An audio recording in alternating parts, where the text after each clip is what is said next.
Many studies show that women aren't as interested in money and investing as men.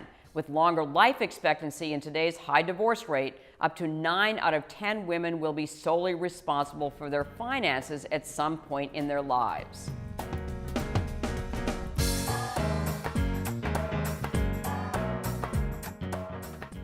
So a 26-year-old client came to me after her father had passed away and had been taking the approach of trying to find a solution for how the money would be managed.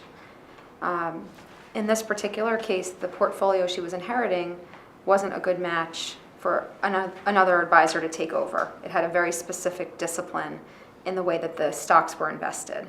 And so what she was doing is she was going about trying to find someone else who could take over managing the money.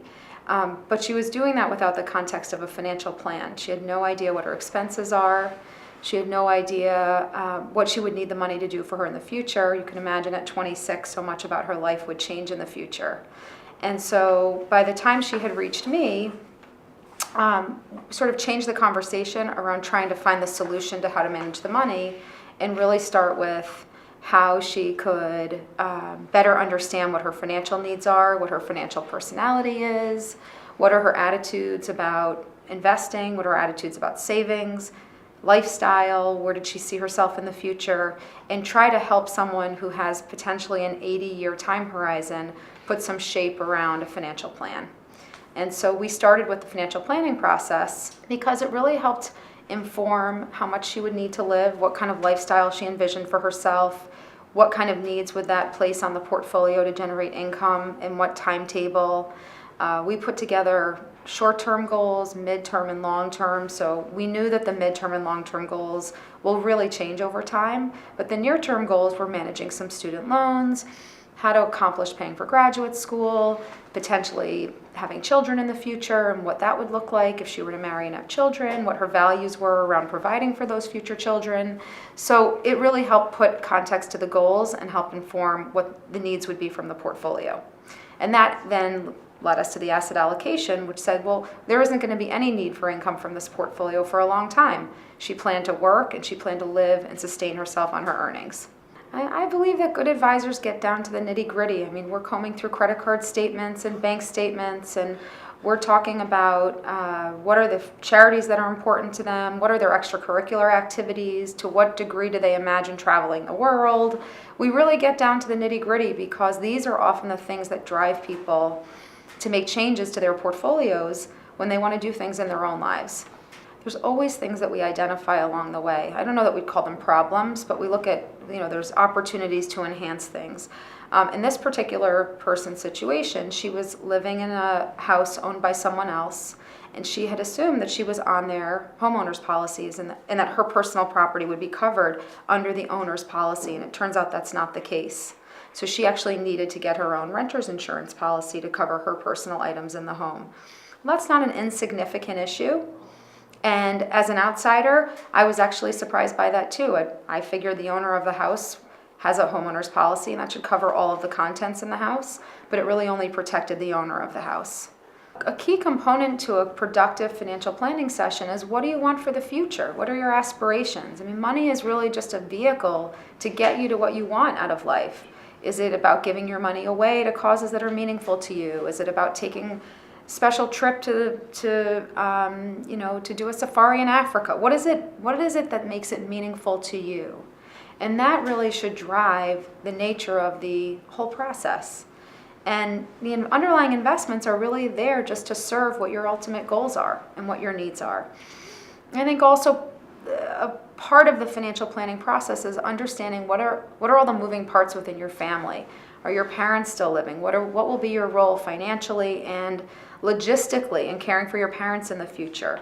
What about your siblings? Is there a need within your siblings? What about your children? What about what are you self-employed? Do you run a business? What is the complexity associated with your personal business interests? What are your passions? What are the things that matter most to you? These are all the foundational pieces that will lead to a productive financial planning process. My point of view is that all investment work begins with the context of a financial plan. So I like to make this comparison that we don't walk into a doctor's office and say, which medication are you going to give me? I've heard this is good, I've heard that is good. We go in and we share our symptoms, and the doctors ask lots of questions to understand and try to make a best recommendation. At the end, they may or may not recommend a prescription. So from my perspective, I can't solve the problem until I know what the issues are. And the financial planning process is a way to identify what the issues and the needs are, and then come up with appropriate solutions.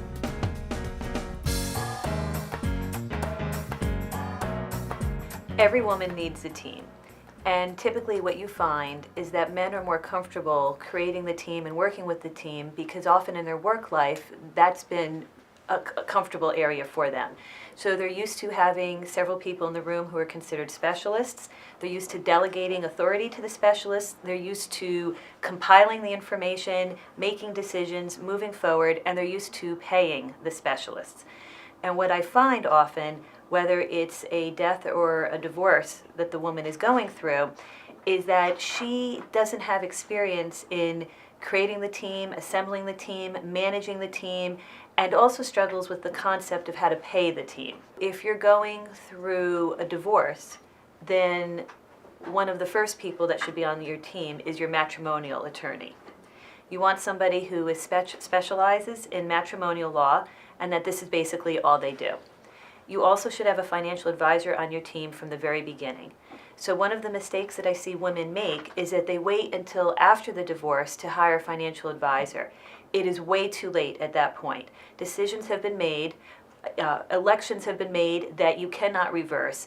And often those elections have been made without consideration to taxes or cash flow needs or changes that would be made in your lifestyle or your family situation.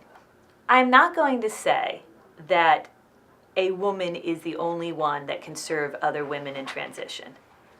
I can't say that because I've met women who may not be as sensitive to other women, who may be more focused on making money. And we've seen women financial advisors do not such a great job for women clients. I have seen that in my experience here. And I've seen men who are very sensitive and very capable. So I'm not going to tell you it has to be a woman, but I'm going to say in general, a woman is going to understand the needs of a woman more easily than the typical man. I do think that is fair to say.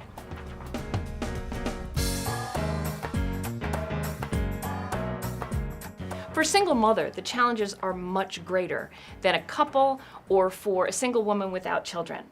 So the first step before anything else in a financial plan is setting up the estate planning. You want to make sure, if anything tragic should happen, that your child is taken care of. What you want to make sure is you have a will. You want to make sure that there's a financial executor and that there's a guardian. And those two don't have to be the same person. You want to pick someone who's going to be financially savvy to take care of the finances for the child. And you want to have someone, a relative, a sister, someone who you know will raise that child with love. So the second step is creating that emergency savings. Because as a single mother, to lose a job, it's much more impactful. For a single mother, the emergency savings should be 6 to 9 months of discretionary spending. That's more than what I would recommend for a couple.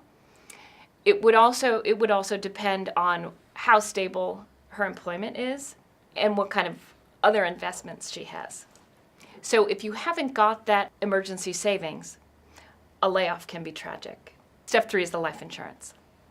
You want to have protection. You want to know that if you're gone, that your child could go to college, that your child could live in the home, perhaps. You want to make sure that the insurance could pay off the mortgage. And even more than life insurance, and there are some very affordable term life insurance policies. One thing that can be as devastating as death is disability. And I think particularly young mothers don't think about the possibility. Some may even check the box to save $10 at work on their paycheck because they don't see a situation that could happen. And that's part of a financial planner's job, It's sort of like Dr. Doom. You say all these terrible things that could happen. And to have, nobody likes to think about that. But what happens if you're disabled, you can't work, yet you still have financial responsibilities for yourself, for your children, and perhaps for your parents? I recommend always taking as much disability that you can get from your work policy. And then if you can afford it, to have an extra policy.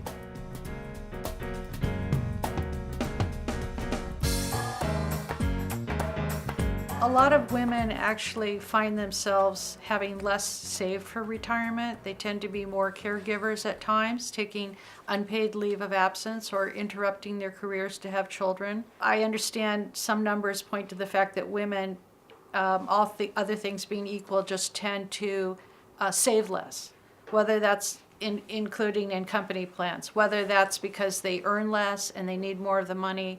It's not clear, but in any event, women, because they haven't worked as many years on average, and because they earn less than men, tend to have less saved for retirement, and that's really a terrible place to be because women outlive men.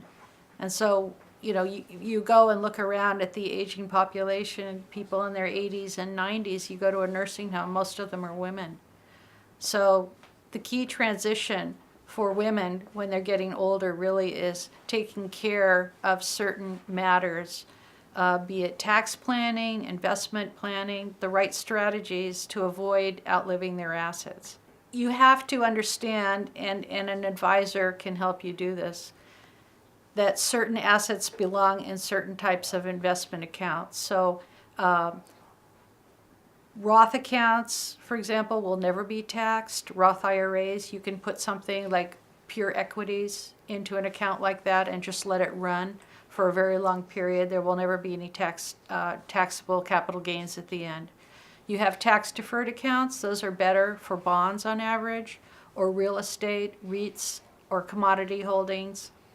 And then it also depends on your age, because if you're not going to retire for a very long time, you might actually consider having more stocks in your retirement account too, because you're going to let those stocks run for a significant period of time before you start drawing down on them. We hope you'll like and share this video with your friends and family. Also find more topics and resources for women at wealthtrack.com.